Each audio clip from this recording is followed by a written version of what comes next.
Welcome to the channel. In this video, I'm going to show you how to create a swipe effect in Figma. It's quite easy. So let's get started. So step number one, create a frame. Okay. So here I already have this frame created. So this will be the step one, and second step will be put a content inside it.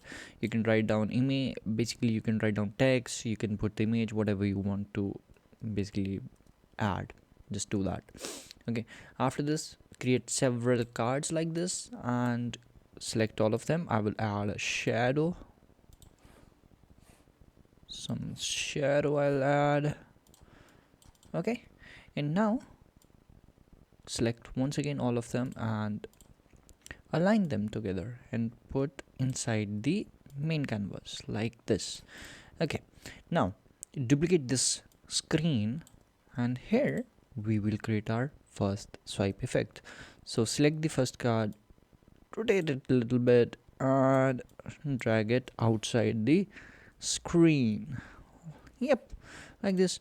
And once again duplicate the latest screen, and for the right swipe drag it and put it outside it, just like this.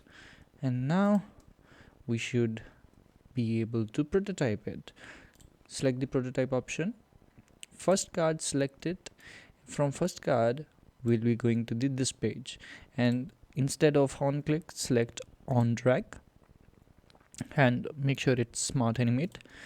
Now select this option and go to the other screen, basically attach this with other screen and on drag smart animate. And now let's play it, let's preview it. Here we go. See, it was quite easy.